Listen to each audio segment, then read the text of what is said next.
This is CB Rifles Season 1. The very first Kickstart season has finished last season and we're going to go right into the Season 1.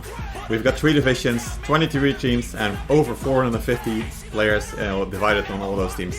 Not only that, we've also got coverage in 6 different languages with over 10 casters. So if you're not ready for this season, I don't know what else will get you ready. Let's dive right into it. Alright, welcome back to the CB Rifles podcast, guys. This is the very first podcast from the actual season. The season has just started last Sunday. We've got round 1 right behind us, and I'm joined today by Corto, of course, my favorite tournament organizer alongside myself. I'm CB, the tournament organizer for CB Rifles, and Corto is the tournament organizer for the core tournament as well.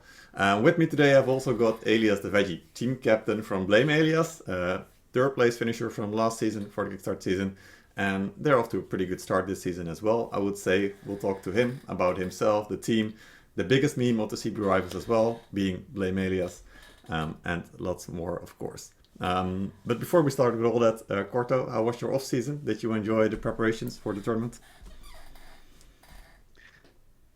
For the tournament? Yeah, like the last couple of weeks, getting ready for the season, for the first weekend. Yeah. I comment and I look the match last Sunday. Ah, nice. And yes, we are ready for this season. And the first match start to be really good with a good level, and it's a good way for the season. Yeah, absolutely. I think there were a lot of really fun games. So yeah, lots more to come as well, and it's good to have you casting. Also, did you cast with Mr. Nara this time? Can you repeat slowly, Oh yeah, please? did you cast the game with Mr. Nara? I cast the 2 first game with Torkel, Ah, and the Playinn match, yeah, nice. and 2 game with Mr. Nara for the Feudal division. Nice. Excellent. Yeah, that's good. All right, and Elias as well. Welcome to the podcast. Your presence here is long overdue. We've had Playinn here, we've had Temple Shot here, we've had Vasectomy here, but we didn't invite you. You are the only one from the top 4 that we hadn't yet, so I'm really happy that you could join us today. So welcome. Yes. Thank you for having me. Yeah, sure, you're welcome. So normally I allow you to introduce yourself a little bit. I'm going to do it slightly different. I'm going to give you a few statements. It's basically overpowered or underpowered. And after that, you get to introduce yourself as well. All right, so here we go. So you only get to say overpowered or underpowered. You ready? Okay. All right, Poleaxe. Overpowered. Nodachi. Overpowered. Jack Ultras. Overpowered. Seriously? All right. BlameElias. Underrated. Underrated. All right. That's good. All right. Now onto yourself as well. Then, Elias, just tell me about yourself. What server did you play, and what's your favorite weapon? Anything else you'd like to add? So I'm EliastheVeggi. I lead BlameElias. I am currently in the house Origin, but next season I will open my own house and play with Kebabs, which is also a new house, and then we're gonna basically play the season like that. I'm a Maul main. I've tried a lot of different weapons, but Maul is just the most fun for me. Yeah, you just like to drag people with you and, I don't know, Indeed. lure them into dark places. Yeah. Indeed, it's perfect. All right. That's good then. So how did you become the biggest meme of the CB Rifles? Well, I mean, we basically went into the tournament with just like fucking around. Basically, we just we had fun, so we just kept on doing it. But then we kept on winning, so we kept on taking it more and more serious. Because I think you can see with my team the development over the season is quite extreme. Yes. It's also due to that we actually started taking it seriously. Like, for example, when we fought Surf Slayers, there was no trolling, nothing like that, and it was just trying to win. And then we basically kept that going, and we just became a bit more serious, but we still have the very unserious touch to us. Nice. Yeah, that's good to hear. So for those who don't know it, where does the BlameElias come from? BlameElias comes from when I was leading the international raid in Legendarian. One guy started to saying that it was all Elias's fault. Like if anything happened, like whatever happened, it was just Elias's fault. And then basically the full raid started blaming me for whatever happened, and it basically kept on going because the majority of BlameElias were from Legendarium. And then we didn't know what name to name us, so then I just asked them, like, what name should we do? And everyone just wrote BlameElias. And then originally Lewis posted it. I wasn't even aware, BlameElias. I thought it would just be a meme name. But then he posted it, and then we had to stick with it. So here we are. There's no going back from that now. Yeah, Indeed. That's for sure. So any chance you got any PraiseElias as well after getting third place? No. Like any victories we get or something, then it's just like, yeah, you shit, Elias. We did it all. So I don't get any praises, no. No. All right. Maybe you'll get some from me today. Hopefully, we'll see. All right, that's good. Let's go over the matches first before we do anything else as well. I just want to give all of you like an update about what's actually happened on the last week. So here it is. On the screen you'll see the standings, but for those of you who can see it because you're listening to it, maybe on Spotify or any other podcast, doesn't matter. Here are the standings. So we got 3 divisions: Playinn division, Rustic division, and Feudal division. The Playinn division is being the lowest division with only new teams, the Rustic division being the lower ranked teams and some of the new teams, and then the Feudal division with all the big shot named teams like Bondguard, BlameElias, Surfslayer, We Are Clowns, Plebs right now, and some others. So actually the Playinn division has been really interesting. Corto, you casted 2 of those games, and 2 of the 3 games for the Playinn division were a tie. So we can see 4 teams being at 1 point right now, and only Impact actually got a win against Looking for a Team, the random team from players who are all looking for a team, which is really funny, I guess. And Divinity being the only team that hasn't played yet, they will start the season in the next week. And that is basically what the standings are. There's not much to say right now about the Playinn division, I guess, unless Corto, there's something that stood out for you watching those games. I watch Pleb vs Vanguard, and the other game it was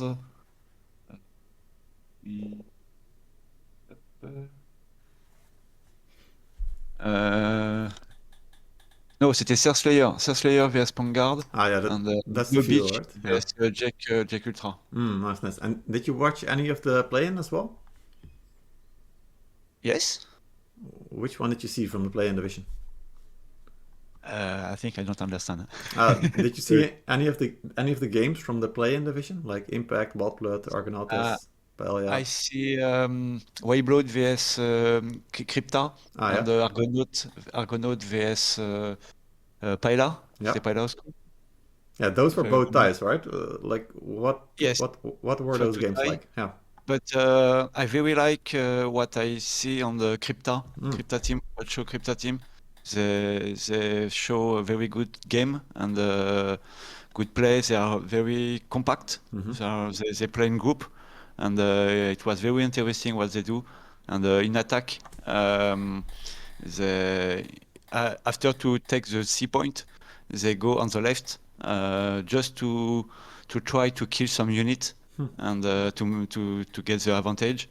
And it's very, I think, for me, it's a good team. Very good team. Interesting. Very nice to see them to play. Yeah, that's nice to hear. Crypta being the only team from EU2 in this in this division. There's also Trikey in the Rustic division, and then we've got Slavs in the Feudal division. So there's not that many EU2 teams, so it's always nice to see another team step up.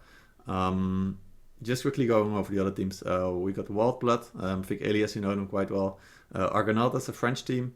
Then we got LA Old School, Spanish team, with a lot of veteran players actually returning to the game just because they like to play in tournaments.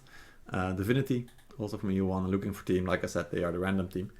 So those are the teams that we've got right now. Once we have more games being played, we will definitely get one of the team captains from the Playinn division into the podcast. So more about them later. Let's go to the Rustic division then, because this is where things get a little bit spicier, I guess. We did the tier list a few weeks ago with Blake, which created a bit of discussion, which is always good. And there's already been a few interesting matches, I would say. So we had Chocolate Paladins against Kebabs, and Kebabs were clearly showing that they are not here to fool around. They won against Chocolate Paladins quite convincingly. confirming what Blake said, that Kebabs are probably in the A tier, if not in the S tier, for this season. We got Odin's Legion also winning their game, as well as Holy Crusaders against Triarchy and YAA. And YAA was one of the teams that Blake and I put into D tier, so blame on us. I can't blame you, Elias, for this one. This one was blame on me. So Odin's, Holy Crusaders, YAA, and Kebabs all getting the win, and Chocolate Paladins, Love and Devotion, Triarchy, and Baguette Munchers are all with a loss right now at the bottom of the standings. But of course, there's a lot of more games coming in. So we'll see how those teams shape up over the next couple of weeks. Elias or Corto, did you see any of the games, or do you know any of the teams specifically? Elias, you Kebabs, of course. Yes, with Kebabs in the Asia tournament. Yeah, I mean, I saw the games Kebab had versus Chocolate Paladins, and I think it was quite dominant that Kebabs was winning. But I also think personally that Kebabs is like this. They deserve to be in the higher division because I think that would be a more competitive stage for them. I don't think this season would be too hard for them to get wins against everyone here. Yeah, I totally agree. Like if you look at the names that the team has, and like you said, they also play in the Asia division with the CBL tournament. They should almost easily take first place here and go to the Feudal division next season. So we'll see if any team can like put some competition against them. Chocolate Paladins was of course one of the other teams that might be able to contest them, but they're clearly not on their level right now. Any of the other teams that you know or have watched? I've worked with Odin's Legion a bit last season, and I think they're a quite decent team. They just have to get that final step going, like to get the fully team function and so on, a bit more experience, and I think they can be good contesters for higher places. Yeah, they've been interesting. I agree. I think Odin's Legion looked pretty convincing. They've been slowly improving, I guess, and also you could see that at the end of the last season, the Kickstart season, they were getting some wins against the other bottom teams in their division. So they're definitely getting better. Also, Holy Crusaders, I played against them with Triarchy. They've definitely improved their basics, I would say. They were covering all their flanks and executing like pretty well. So I also think that they might be improving quite a bit this season. And YAA, one of the teams that I guess we don't know yet really, the Turkish team, they have definitely at least shown up and won their first game. So I'm really curious to see how they will do over the next couple of weeks. All right, let's go to the Feudal division because this is where the real fun begins. I'll just go over the games first. Let's see. We got Plebs versus Slavs. They won quite convincingly, very convincingly, I would say. BlameElias, you were against Rose, was it? Yeah. So you also won the game. I think you had a bit of struggle in the first game, but in the end you won it quite convincingly. Second game, pretty good game. Yep. You would agree with it? Yeah, good.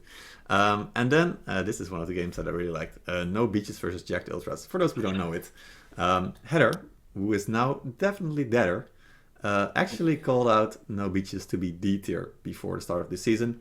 And No Beaches have actually demoted Jacked Ultras to the D tier officially right now, I gotta say. Jacked Ultras even tried to be in the A tier together with you, Elias, as well as with Pond Guard. Clearly they couldn't step up there. So shame on them, guys. Shame on them. We'll see. In reality, it's all just Heather's fault, if we're completely honest here. So I don't think we can hold Jacked Ultras accountable for it. It's just Heather. That's true. It's just Heather. Yeah. Must be. Totally right. Yeah. So Jacked Ultras definitely the D tier team right now, if not even the A or the F tier. I don't know what else, like E tier. Yeah. We'll see. But so Jack lost Pond Guard actually against their rival, one of their biggest rivals in Surf Slayer. They've always been fighting in the finals almost every single tournament, like the core tournament, the CBLs, all of those. So really interesting game, but Pond Guard without Pai and actually looked a bit shaky. They didn't play as convincingly as they normally would. I think Linefingers also casted it out as well. And Surf Slayer actually took it 2-0. So quite surprising result, I would say, like especially in the way it went. Surf Slayer also did some really interesting stuff, jumping off the walls with the pole axes on the defense in Wall Fort, only to destroy all of the artillery. And he also yeah, just did lots of good things in the fights as well. And then Rose and Slavs at the bottom, as we kind of expected. But I definitely think that they will be able to improve during the season and get some wins against the other teams. Corto, what matches did you see again, and what did you think of it?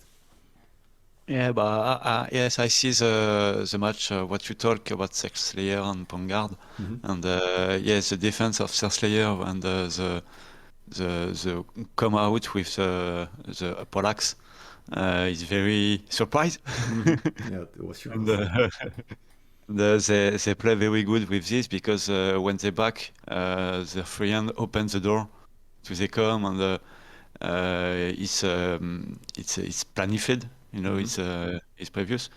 So it's very good play. And after we can think Vanguard we can win their def because it's their defense.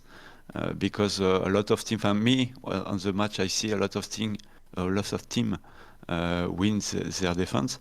But their Slayer is very strong and they play very well. They make a very good push and they win. Yeah, exactly. I'm really happy to see Surflyer being this strong again. They played really well, I think, especially on the E attack. They timed everything, like capping the B and the A point at the same time and just doing stuff like one step at a time.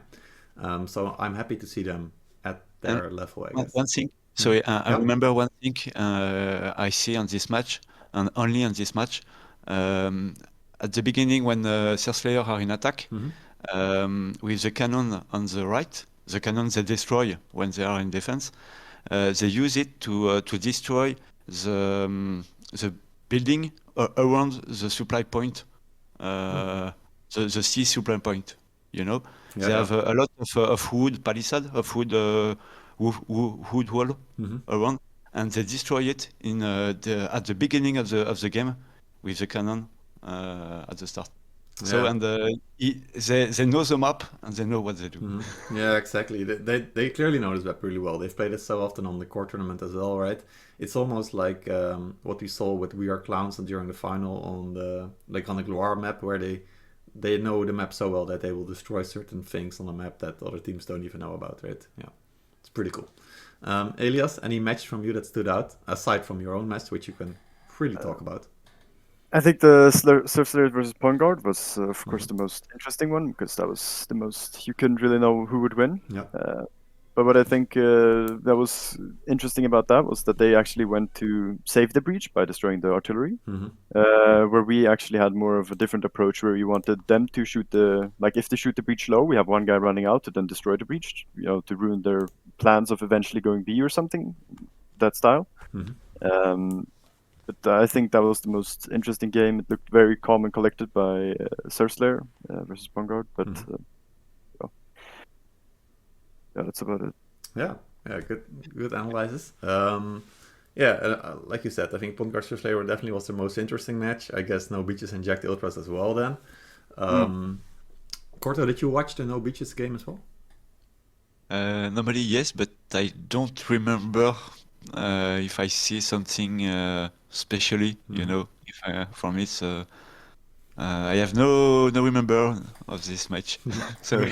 Yeah, no worries. That happens. There are so many games now. Like Yes. I didn't even have a chance to watch all of them. I went over them quickly today. So doesn't matter. What matters is that No Beaches won, and Heather is going to be very dead this season. So we can all root for him and hope he survives some of the games. So that's it about the standing for now. Of course, it's only one round being played. We've got 6 more rounds to go, so there's plenty of games which will matter and count.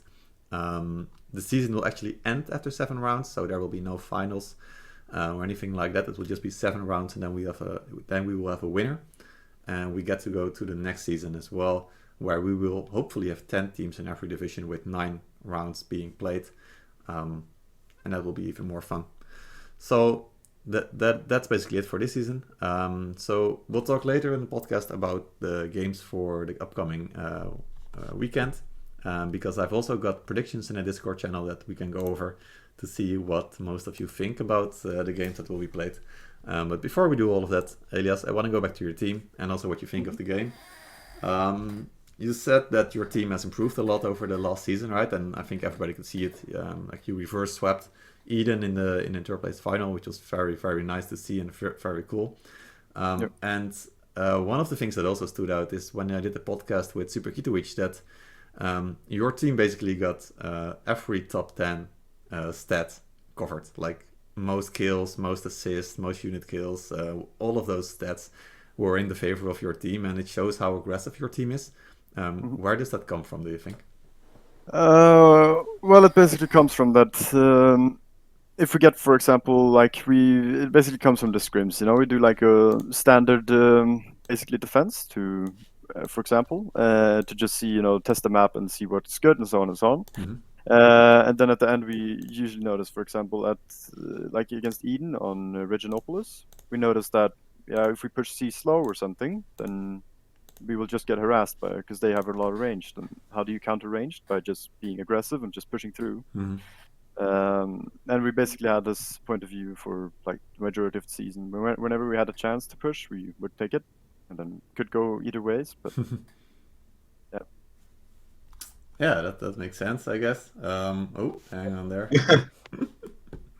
It's innovation. Hey guys. Let's go. Can we go? Let's go! Let's go. Alive? Hello. Guys? It's all good. It's all good. We'll Nice. just edit it Have a later. good, have a good evening. Thank you. Elias Thank the you. best. See you guys. Elias, fuck you. minutes to do this. Elias the best. Blame Elias. Elias is bad. Blame Elias. All right, excellent. I just like this. I just might keep it in a podcast, honestly. I'm really sorry. Yeah, no worries. This is the team. This is the team. We were just talking about it. They're not only aggressive in the game, but also outside of the game, I guess. Sorry for you, it's because it's your team. Exactly. That's horrible. Yeah, that's so fun. All right, this is what you get for sitting in the team channel, I guess, with BlameElias. I haven't had this with any other team, man. It's all on you again. Just my guys. Yeah. It's horrible. All right, that's good. All right, so like you were saying, so your team is emphasizing also on playing aggressive. Like when other teams play range, you just dive into it. You want to go for it. Yeah. Yeah, exactly. Yeah. But yeah, that's basically it. That's what we've been doing this season. We kept on doing it basically. Yeah, nice. Yeah, it definitely works. That's for sure. So about playing aggressively. So what we have talked about with other team captains as well is like the rules in the Super Rivals is a little bit different than other tournaments that you could play.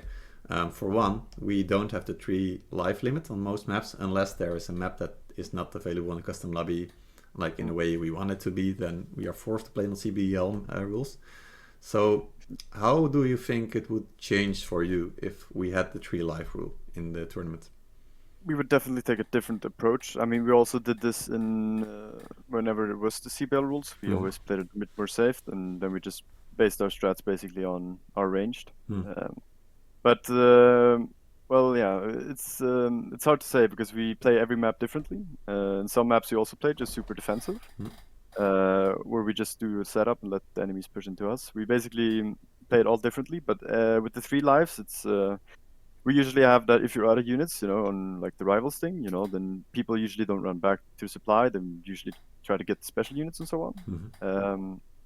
But with the 3 lives, that of course changes. So you go back, you don't want to die, and so on and so on. Yeah, definitely. So it already changes the way that you play. Does it also change the meta for you? The meta stays about the same. I mean, there is the difference that like from the real CBL with the RT and what's it called, the doctrines and everything. That of course changes the units a bit, and then of course the leadership as well, because we basically run 1 gold, 2 purple. But in the real CBL you have to run like 2 purple and 1 blue or something like that. But especially with the RT, I mean, the rivals is played completely differently from the actual CBL because of artillery. Yeah, totally. That absolutely changes the game. Especially Temple Shot touched on it as well. How maps like that normally maybe very defense favored or attack favored now suddenly are totally different, right? Exactly. So everything changes just because of the rules. But I like it. I like it a lot. Yeah, it's good. I definitely like it. Like for sure. I think there's a lot more fights as well now that we play with these rules. When you see artillery, you see a lot of still fights. Like there's not much going on for a few minutes. And actually, one of those maps is Reginopolis, I guess, the one that you played on third base. How did you enjoy that match on Reginopolis? Well, our match, wasn't really a good standing for us because the C point we just took without issues at all. And then we basically went through, but then we did this, like the same push from the right side 3 times, and it all failed on the offense. Yeah. And the defense, we had wiped them on base. We had the unit advantage. Then one of our guys said we could totally push out the supply, so we all followed and we just went out.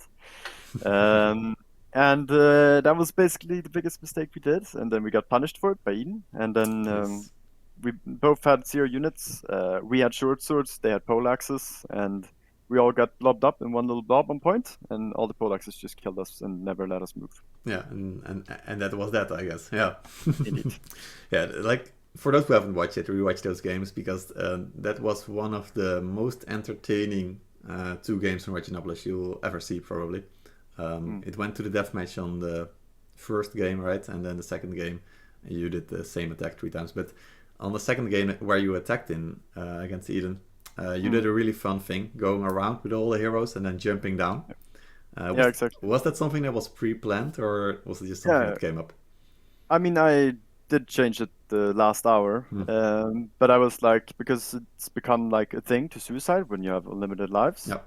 And they had range up there, so I thought if we do this, then they just think that we're suiciding, they will all turtle down, and then like we had like a stop like right on the wall where I told everyone just pull your units. Then they pull their units, and then we all basically went around and then just all jumped off, and we could basically just catch them in the choke when they tried to get out of the fort. Yeah, that was really ballsy. Like it takes a lot of confidence in you as a shot caller as well to actually make that call and pull it off. Yeah, that was epic. One of the funniest plays I've seen in the CB Rivals for sure.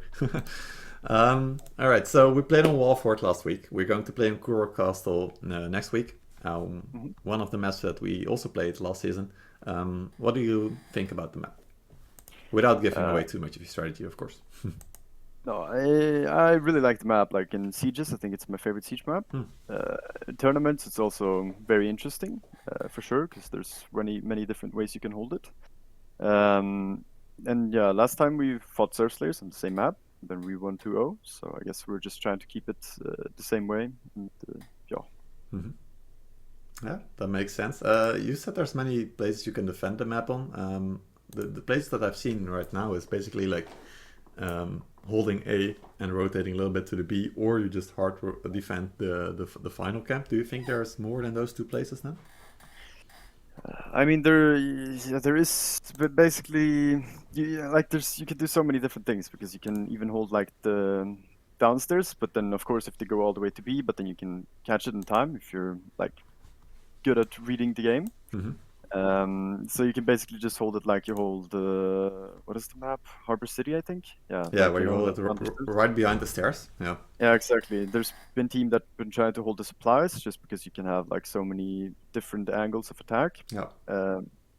And then there's also like, for example, Surf Slayers. They tried their thing on B, which was really unexpected. Yeah.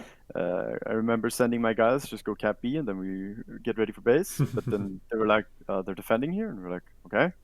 So then we had to deal with that. So there's, and then of course there's the front castle of the base, and there's the base. And then, yeah, you can go around, you can go in front, on the side. Yeah, there's lots of different angles there.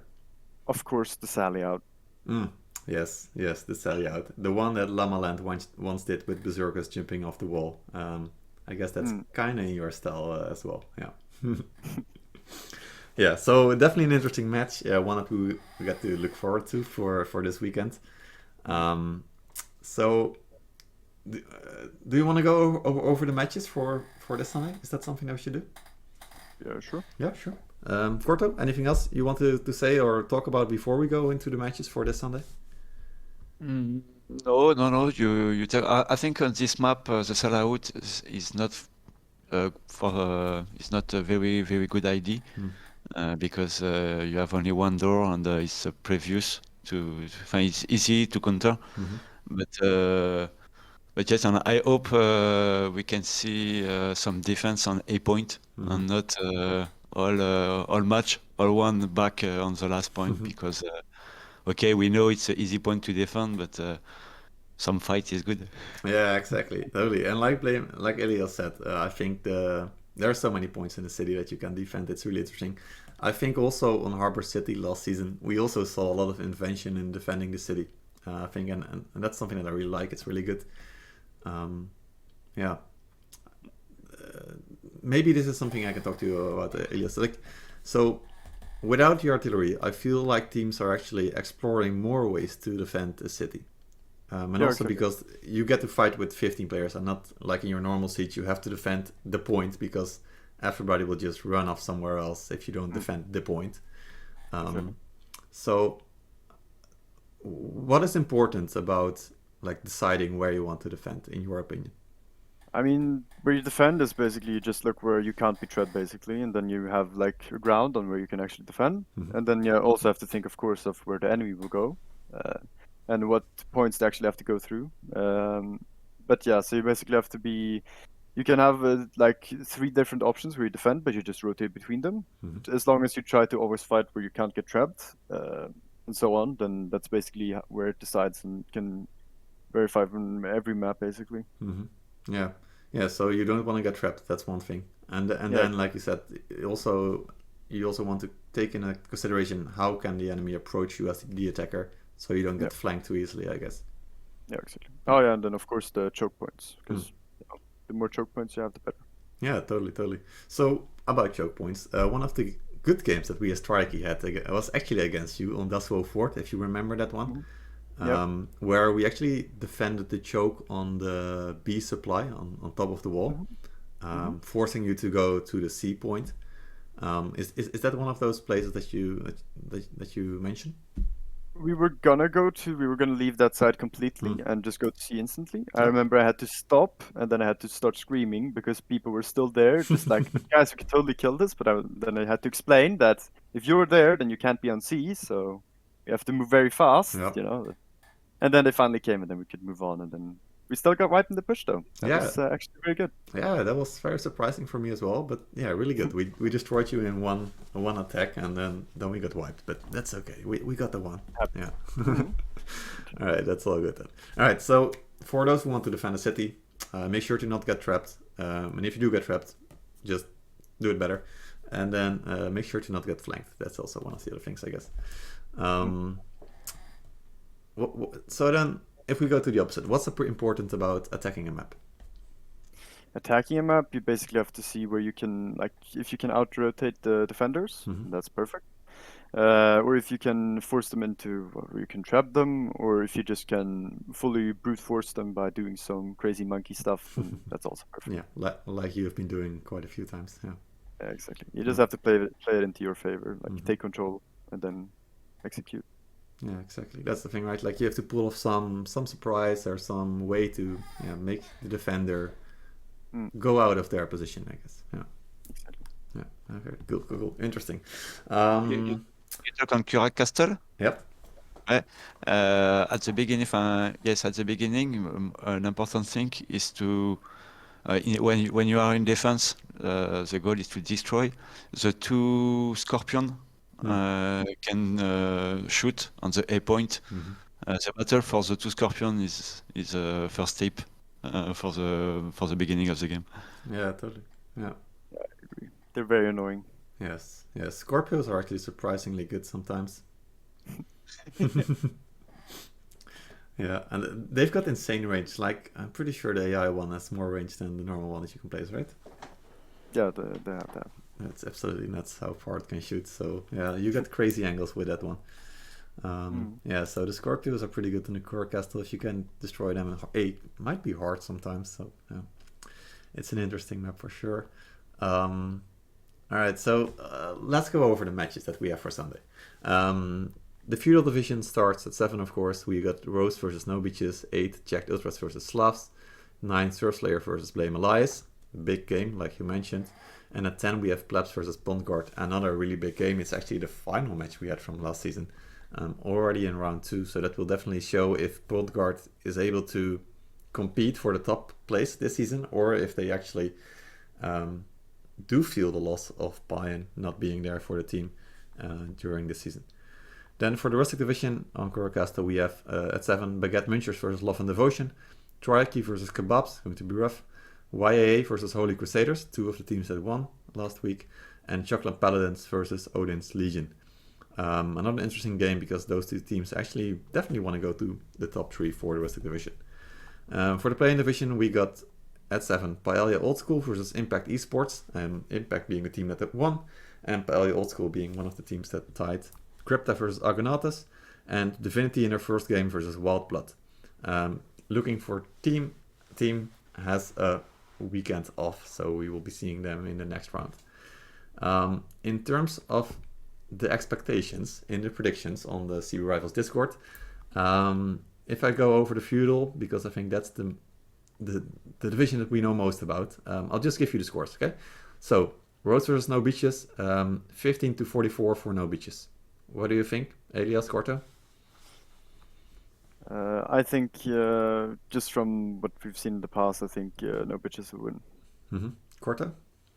Yes, we don't know the name of No Beaches because they changed the name of the team, but they have a good player and they can do something well. Mm-hmm. Yeah, definitely. And they've been beating Jack the Ultras, so they are confirmed at least B tier right now. Yeah.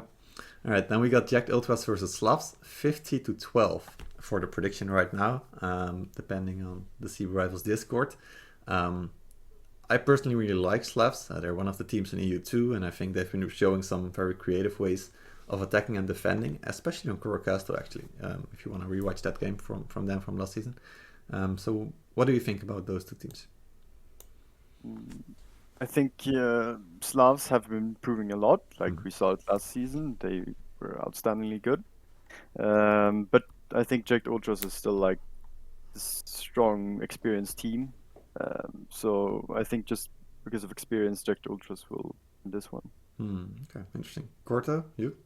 Yeah, the same. I think Jack Ultra have more experience, and but I don't know. I don't really know Slav team, so I don't have opinion on them. Yeah, that's interesting. So one of the things that is really interesting about Slavs, I think, is not only are they Polish, for some reason that's really interesting, but more importantly, they play in the Polish league. So there's also a Polish league, and that is basically a copy pasta from the CB Rivals. But kudos to them, they're doing it really well. So they're also communicating with each other. And they are first place there with 2 teams. So first and second with 2 teams from Slavs. So they are definitely like competing a lot, playing a lot together. So I think that makes them one of the teams that might surprise actually throughout the season. So Okay. It's there you actually about to say that as well, that they have that they're doing very good in the Polish leagues, go. and even the Polish people in my team is also playing in that division, and I think some of them are in Slavs, but not so sure. Yeah, exactly. Yeah, so it's not like they are a bad team at all. They're pretty good actually. Yeah. No, personally. So we'll see how Jack do, if they can recover from their loss against No Beaches and actually get some ground back there. All right, then one of the most exciting matches for the weekend, I guess, is Surf Slayer versus BlameElias. Right now, BlameElias, you are in favor, depending on the vote. It's 28 for Surf Slayer, 40 for BlameElias. So do you agree with it? I think it's going to be a really close one, but I think we can do it.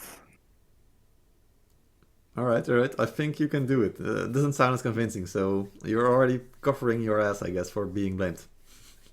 No, I mean I'm totally fine with being blamed, but I think it's going to be like the probably most close and intense battle of this season.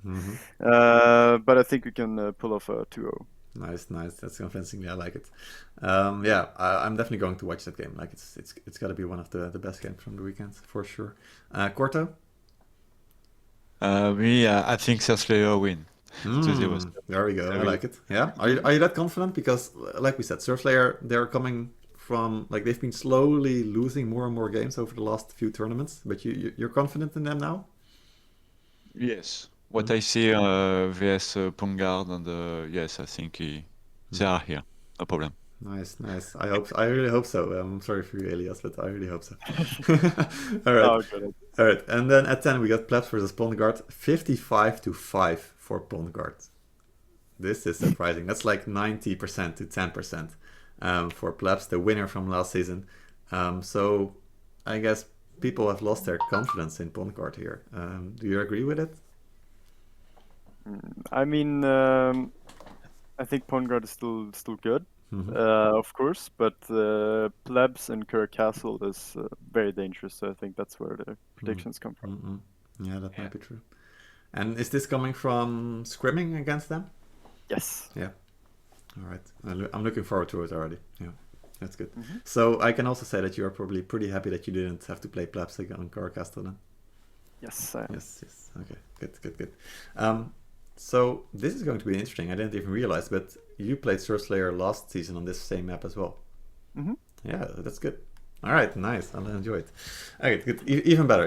It's the reverse chance for Surslayer to get revenge against you, or you can convince everybody that you are the better team. Yeah. All right, Trikey versus Kebabs. Oh, that's the second one, but it doesn't matter. 10 for Trikey, 52 for Kebabs. I can guess everybody's going to agree that Kebabs is definitely the favorite in that one. Nah, Chuck, you can do it. Yeah, we can do it. We I can take the believe. one fight and win it all. Yeah. Who knows? I believe.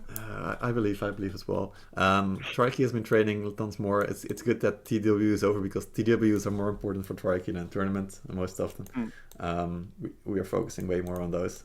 So we finally have some time to actually practice for the tournament now. So who knows? We might pull something off here. I'm convinced that our team captain has got some special strategy planned for us. All right, Baguette Munchers versus Love and Devotion, 13-37. The French team, Baguette Munchers, Corto. Anything you want to say to convince us that they will win?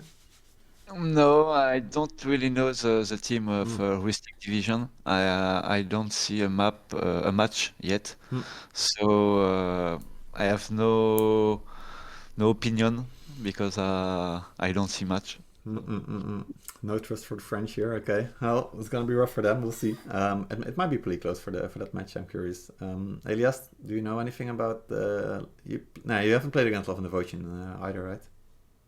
No, but we've done some scrims against them. But I think I don't really know Baguette Munchers, but I think it's just the experience gap because Love and Devotion played a full season. Yeah. The others just came into it, so I think Love and Devotion will win. Yeah, I guess that makes sense. It's a fair argument at least. And then one that actually surprises me: YAA, the Turkish team versus Holy Crusaders. It's 41 for YAA and 14 for Holy Crusaders. Might be a bit biased here with a lot of Turkish players maybe on the Discord. But do you know anything about those two teams aside from what you've seen in the tournament? Like the GAA, I don't really know. And the Holy Crusaders, we didn't really get much of them. We only had like the defense because the offense, I don't know if you remember, we basically capped half base before they even got into their walls. Probably the fastest game ever and the most funny in a way. Yeah. I mean, I was confused during the entire thing, but I imagine. I believe that their attack was at least pretty decent, but I think I'm gonna say draw. All right. Yeah. I can see that coming. Yeah, Holy Crusaders having improved quite a bit, and then the experience that they have as well, and YA being a new team, but they have won at least once, so they seem to be pretty good. Yeah, or at least good. All right, and then Chocolate Paladins versus Odin's Legion. This one is surprising for me. Chocolate Paladins only getting 7 votes and 49 votes for Odin's Legion. Chocolate Paladins was definitely the favorite going into the season for the Rustic Division next to Kebabs. So. Can you explain it to me? Well, I mean that they were favored was of course because the guy that did the tier list was in Chocolate Paladins or was leading Chocolate Paladins. Yeah, that's true as well. Yeah, but I think that this is actually going to be a really close one because I think I have to go with Odin's Legion to be honest because they've looked kind of strong the last fight they just did. All right, yeah, I guess it might happen. Who knows? So yeah, I agree. Like Odin's Legion definitely looked really strong. They've been improving. I know that like Chocolate Paladins is one of the main like scrim partners from Pond Guard, so that helps them to get like stronger quite quickly as well. I would assume at least. So yeah, who knows? Who knows? I think it's going to be a good match at least between those two. Yeah, for sure. Yeah. All right, and then the Playinn division. I'll just go over those quickly because we don't know too much about those teams yet. We'll just have to figure it out later.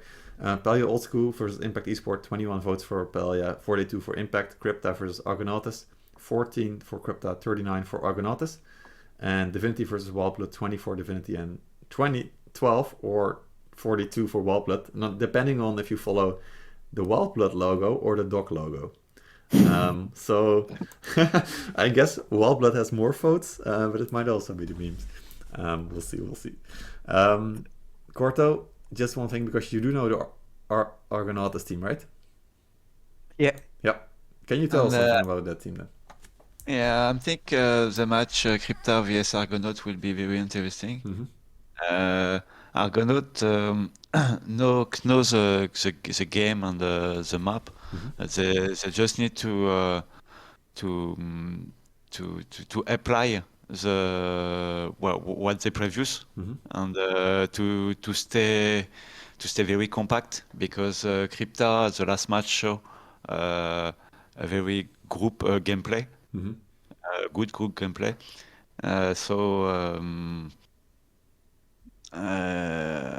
So each team need to make the best play, and I think it's a match to look. Yeah, I might agree actually. Like you said, Argonautas looking pretty good, and then Crypta, they also tied in the first round, so they've got something going for them, and they're also the EU2 team, which I'm already excited for. So we'll see. It might be one of the better matches for the Playinn division this Sunday.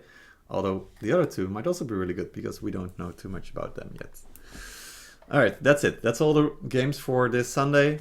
They will all start at 7 and then go through to 10 when the final one will start, and finish at least at 11 p.m. CEST, of course, Central European Specific Time. They will all be casted at least in English and French. We've got 3 for both, and also some of the matches will be casted in Turkish and German and Polish. And I might be missing one. I'm not even sure. So we got all of that covered for you, but that's it, right? Spanish? Oh, yeah, Spanish, of course. Yeah, we've got some Spanish casters as well. Thank you very much. So you'll be able to catch all of the casting schedule on Sunday when I will post it on the Discord in the latest news channel. So make sure to join the Discord and keep up to date with everything that's going on for the Cyber Rivals League. All right, then. When I started this podcast, Elias, with you, I asked you to answer 4 questions about overpowered, underpowered. And one of those was about the weapon classes. And this is the last thing I would like to talk about with you. Because I've seen a lot of debate between teams, and even team captains and players DMing me if I want to ban the poleaxe from the game because it's so overpowered. What is your stance on the weapon classes? You shouldn't be banning weapon classes or allowing teams to ban weapon classes, because that would just be too many bans. I mean, 2-unit bans is already good and so on. But you can't ban classes really. You just have to let the game do its thing, and just let the players adapt to it. Even though poleaxe is kind of broken, because it's just like a walking death machine. And Nodachi is just unkillable. It's still nothing you should be nerfed. You just have to either exploit it or lose. Yeah, I agree. Totally. Corto and I, we talked to ban Temple Shot in our podcast with him back in season 1, right after the finals, I guess.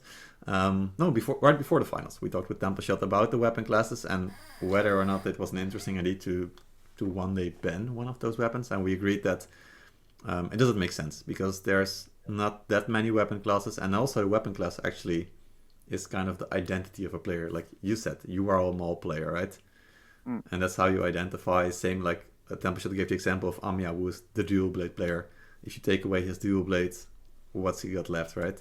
It's just not that funny to allow people to ban weapon classes. So just adapt to it. But you do agree that the poleaxe is in a really good spot right now, then? Oh yeah, definitely. Yeah. What makes it that strong? As of course, there's the CC immunity, because it's always been there, like the last couple of months. Yeah, it's right. been So since it came, but It's just the ability that Poleaxe has that it can get behind a unit, Mhm. then dismount. That already is a stun, and then you have the ult, which is like multiple stuns while you can't be hit out of it, which just makes it so strong because you can just open like no other unit or no other hero can. And you can also kill units good with it, so it's also strong. And then of course you have 2 stuns to keep heroes CC'd, so you have a lot of different varieties of how to kill someone. Yeah, that definitely does sound good, doesn't it? Yeah, so lots of CC, lots of damage. It's something that the Maul was also always considered. It's definitely fallen out of favor. So where do you feel like you're at being the Maul player in this season?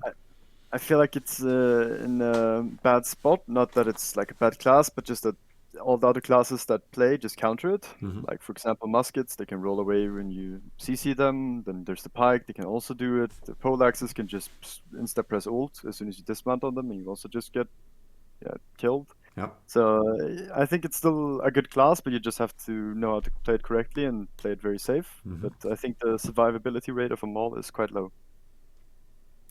Yeah, strong statements there. I mean, there's definitely been times where the Maul was considered the only overpowered weapon in the game, and it's definitely changed quite a bit. I can agree on that. Corto, what do you think? We've had discussion about the weapon classes before. Yeah, but for me, the Poleaxe, the most broken is the ultimate. The ultimate, you have too much CC and anti-CC. You understand? No. What's the name in English?